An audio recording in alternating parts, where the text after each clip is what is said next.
Welcome to Sakshi digital. నేను షాహిదా. నేటి ఆధునిక జీవన శైలిలో స్మార్ట్ ఫోన్ ఒక నిత్యావసర వస్తువుగా మారిపోయింది. కేవలం సంభాషణలకే పరిమితం కాకుండా ఆర్థిక లావాదేవీల నుంచి వ్యక్తిగత సమాచారం వరకు అన్ని ఫోన్లోనే దాచుకుంటున్నాం. అలాంటి కీలకమైన ఫోన్ పోయినా లేదా దొంగతనానికి గురైనా కలిగే ఆందోళన అంతా ఇంత కాదు. ఇలాంటి సమస్యలతో సతమతమవుతున్న వారికి కేంద్ర ప్రభుత్వం ప్రవేశపెట్టిన central equipment identity register portal గొప్ప ఊరటనిస్తోంది. ఈ విధానం ద్వారా వేలాది మంది తమ పోగొట్టుకున్న ఫోన్లను తిరిగి పొందుతూ అద్భుతమైన ఫలితాలు సాధిస్తున్నారు.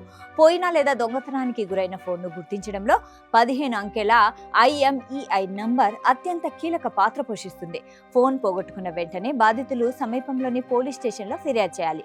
ఆ తర్వాత CEIR.government.in వెబ్సైట్లోకి లాగిన్ అయ్యి ఫిర్యాదును రిజిస్టర్ చేయొచ్చు.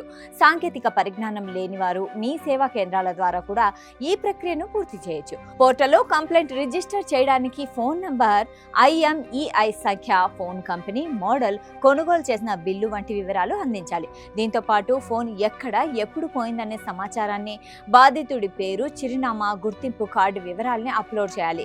OTP కోసం మరో ఆల్టర్నేటివ్ ఫోన్ నంబర్ను ఇవ్వాల్సి ఉంటుంది. ఈ ప్రక్రియ పూర్తయిన వెంటనే ఒక రిఫరెన్స్ ID వస్తుంది. ఫిర్యాదు అందిన వెంటనే పోలీసులు CEIR నెట్వర్క్లో ఆ ఫోన్ IMEI నెంబర్ను బ్లాక్ లిస్ట్లో పెట్టి ట్రాకర్ను యాక్టివేట్ చేస్తారు. దొంగలు కానీ ఫోన్ దొరికిన వారు కానీ అందులో తమ సిమ్ కార్డు వేసి ఆన్ చేసిన మరుక్షణమే ఆ సమాచారం CEIR వ్యవస్థ ద్వారా పోలీసులకు చేరుతుంది. కొత్త సిమ్ నంబర్, ఫోన్ ఉన్న లొకేషన్ సిగ్నల్స్ పోలీసులకు అందుతాయి. ఈ సమాచారంతో పోలీసులు వెంటనే రంగంలోకి దిగి ఫోన్ను స్వాధీనం చేసుకుంటారు. దొంగతనం చేసినట్లు తేలితే నిందితులపై చట్టపరంగా చర్యలు తీసుకుంటారు. కొన్నిసార్లు సాంకేతిక కారణాలు, విచారణ ప్రక్రియ వల్ల కొంత జాప్యం జరిగినా ఈ వ్యవస్థ ద్వారా చాలా మంది తమ విలువైన ఫోన్లను తిరిగి పొందగలుగుతున్నారు.